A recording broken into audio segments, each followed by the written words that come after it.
Hi friends, YouTube पर आप सभी का स्वागत है। दोस्तों, मैं इस वीडियो के माध्यम से BHDAE 182 का जो महत्वपूर्ण प्रश्न है, जो एग्ज़ाम में जो है लगातार हमेशा आते रहते हैं, तो इस प्रश्नों को मैं आपको बताऊंगा। तो दोस्तों, BHDE 182 का जो सब्जेक्ट है, जिसका नाम है हिंदी भाषा और संप्रेषण। तो हिंदी भाषा और संप्रेषण के अंतर्गत मैं उसी प्रश्नों को बताऊंगा जो लगातार जो है एग्ज़ाम में आते रहते हैं, जिनको बारीकी से जानना जो है बहुत ही आवश्यक है, जिससे कि आप एग्ज़ाम में आसानी से वहाँ पर आप लिख पाएँ। तो सबसे पहले दोस्तों, हिंदी भाषा और संप्रेषण, इसके अंतर्गत जो है हिंदी भाषा और संप्रेषण के अंतर्गत इकाई 1 के अंतर्गत जो है हिंदी भाषा का विकास, इकाई 2 के अंतर्गत हम पढ़ेंगे कि हिंदी की वर्ण व्यवस्था यानी कि स्वर व्यंजन के बारे में हम जान पाएंगे। इकाई 3 के अंतर्गत हम पढ़ेंगे स्वर के प्रकार, स्वर कितने प्रकार के होते हैं। इकाई 4 के अंतर्गत हम पढ़ेंगे व्यंजन के उच्चारण के प्रकार, यानी कि व्यंजन को हम उच्चारण करते हैं तो वे कितने प्रकार के होते हैं। इकाई 5 में हम पढ़ेंगे वर्णों का उच्चारण स्थान। इस प्रकार हम जो है इन सारे टॉपिक्स को पढ़ करके अच्छे से नंबर एग्ज़ाम उठा सकते हैं। तो सबसे पहले हम चलते हैं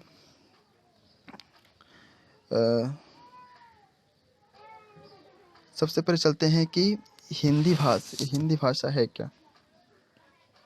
कि सबसे पहले हम इकाई 1 यानी कि हिंदी भाषा का विकास जो है, इसके अंतर्गत हम जो है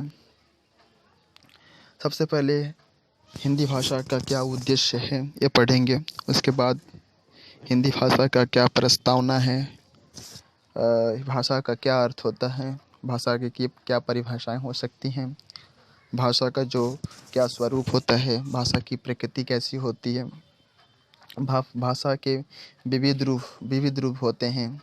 जैसे भाषा भौगोलिक आधार पर कितने प्रकार के होते हैं, भाषा प्रयोग के आधार पर कितने प्रकार के होते हैं, भाषा निर्माण के आधार पर कितने प्रकार के होते हैं, भाषा जो है मानवता के आधार पर कितने प्रकार के होते हैं, कार्य के आधार पर भाषा कितने प्रकार के होते हैं, ऐतिहासिकता के आधार पर भाषा को बांटा गया है, सम्मिश्रीकरण के आधार पर भाषा को बांटा गया है।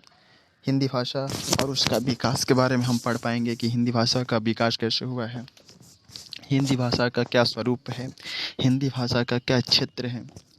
तो हम एक एक करके डिटेल्स में हम आपको इस चैप्टर को पढ़ाएंगे, जिससे कि आप आसानी से एग्ज़ाम में जा कर के लिख पाएंगे और अच्छे नंबर उठा पाएंगे। तो दोस्तों, सबसे पहले हम पढ़ेंगे कि भाषा है क्या। तो भाषा जो होता है दोस्तों, मानव जाति को मिला एक ऐसा वरदान है जिसके बिना सभ्यता का विकास नहीं हो सकता, क्योंकि भाषा ही हमारे विचारों, भावों, संस्कारों, रीति रिवाजों, प्रार्थना और ध्यान, सपनों में, संबंधों में और संचार में सभी जगह विद्यमान है। संचार साधन और ज्ञान भंडार होने के बावजूद यह चिंतन मनन का साधन भी है। भाषा प्रसन्नता का स्रोत होता है। भाषा जो होता है ऊर्जा, भाषा जो है ऊर्जा बिखरती है। दूसरों में भाषा जो है जोश पैदा करती है। एक व्यक्ति से दूसरे व्यक्ति अथवा एक पीढ़ी से दूसरी पीढ़ी को ज्ञान का अंतरण करती है। भाषा जो होता है मानव संबंधों को जोड़ती भी है और तोड़ती है। भाषा के बिना मनुष्य मात्र एक मूक प्राणी रह जाता है।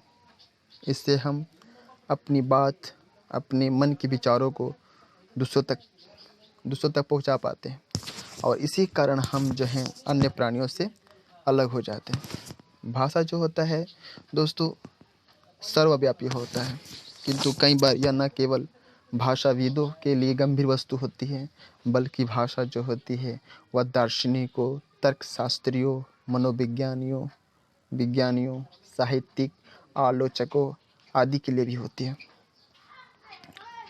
वस्तुतः भाषा जो होता है एक बहुत ही जटिल मानव वस्तु है। इसलिए यह जानना आवश्यक है कि भाषा है क्या और इसका स्वरूप और प्रकृति क्या है। इसी के साथ हिंदी भाषा का स्वरूप और इसके विकास के परिप्रेक्ष्य के बारे में जानकारी होना बहुत ही आवश्यक है। तो दोस्तों, सबसे पहले हम पढ़ेंगे कि भाषा का क्या अर्थ है, भाषा का जो है क्या परिभाषा हो सकता है। तो दोस्तों, भाषा जो होता है किसी भी वस्तु की परिभाषा उस वस्तु की अपनी प्रकृति और उसके अपने प्रयोजन पर आधारित होती है। भाषा की परिभाषा पर विचार करते हुए यह बात ध्यान में रखना आवश्यक है कि भाषा केवल अपनी संरचना और प्रकृति में जटिल नहीं होती, बल्कि अपने प्रयोजन में भी बहुमुखी होती है। यदि वह हमारी चिंतन प्रक्रिया का आधार है तो हमारी संप्रेषण प्रक्रिया का साधन भी है। यानी इससे हमारे मानसिक व्यापार के साथ साथ हमारा सामाजिक व्यापार भी होता है। सही बात है, हम भाषा के माध्यम से ही जो है अपने मन के विचारों को दूसरों तक पहुंचाते हैं और दूसरे की बातों को हम भलीभांति समझ पाते हैं। तो भाषा ही है जो मानसिक व्यापार के साथ साथ हमारा सामाजिक व्यापार भी होता है। इसी प्रकार संरचना के स्तर पर जहाँ भाषा अपने विविध इकाइयों का संश्लिष्ट रूप ग्रहण करती है, वहाँ उन सामाजिक स्थितियों से भी संबंध स्थापित करती है जिनमें वह प्रयुक्त होती है। इसी कारण विभिन्न विद्वानों ने इसे विभिन्न रूपों में देखने और परिभाषित करने का प्रयास किया है। भाषा की संकल्पना और उसके स्वरूप को स्पष्ट करते हुए कई विद्वानों ने अपनी परिभाषाएं दी हैं, किंतु प्रकार्य की दृष्टि से कोई सर्वमान्य पर्याप्त सिद्ध परिभाषा की रचना नहीं हो पाई है। यानी कि भाषा के संबंध में ऐसे बहुत से विद्वान हैं जिन्होंने भाषा का परिभाषा दी है, लेकिन उसको मान्यता नहीं मिली है। इनमें से कुछ ऐसे विद्वान हैं जिन्होंने अपने अपने विचारों से जो है भाषा का परिभाषा दी है। सबसे पहले है हेनरी स्वीट। इन्होंने कहा, ध्वन्यात्मक शब्दों द्वारा विचारों के प्रकटीकरण को भाषा कहते हैं। इसके बाद बाबूराम सक्सेना के मतानुसार जिन ध्वनि चिन्हों द्वारा मनुष्य परस्पर विचार विनिमय करता है उसके समष्टि रूप को भाषा कहते हैं। बिंद्रे का कथन है कि भाषा जो होता है मनुष्य के बीच संचार व्यवहार के माध्यम के रूप में एक प्रतीक व्यवस्था है। इन परिभाषाओं से भाषा को ध्वनि के साथ जोड़ा गया है और उसमें भाषा को एक महत्वपूर्ण माध्यम के रूप में माना गया है।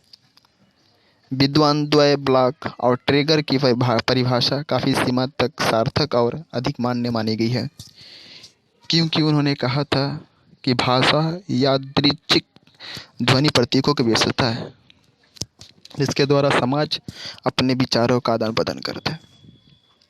इस परिभाषा में ब्लॉक और ट्रेगर ने ध्वनि प्रतीक, उनकी यादृच्छिकता, उनकी व्यवस्था और समाज जैसे 4 पक्षों का उल्लेख किया है। उपयुक्त परिभाषाओं से यह स्पष्ट होता है कि भाषा ध्वनि मूलक सार्थक और यादृच्छिक व्यवस्था है जिसके द्वारा मानव समाज अपनी भाषी समाज से अपने भावों और विचारों को पारस्परिक आदान प्रदान करते हैं। यह व्यवस्था ध्वनियों और अर्थमूलक तत्वों के योग से समृद्ध है जो विचार विमर्श के लिए सार्थक भूमिका निभाती है। भाषा के इन मूल तत्वों का विवेचन कर भाषा के स्वरूप और प्रकृति को पहचाना जा सकता है। दोस्तों, आज तक बस यही रहने देते हैं। इसके बाद हम नेक्स्ट वीडियो में भाषा का स्वरूप, भाषा की जो प्रकृति को हम लोग डिटेल्स के बारे में डिटेल से पढ़ेंगे। तो दोस्तों, ये वीडियो अगर आपको अच्छा लगा हो तो प्लीज़ मेरे चैनल को सब्सक्राइब कीजिए, लाइक कीजिए और ऐसे ही डिटेल्स में इस चैप्टर को पढ़ना है तो आप कमेंट कीजिए। Thank you.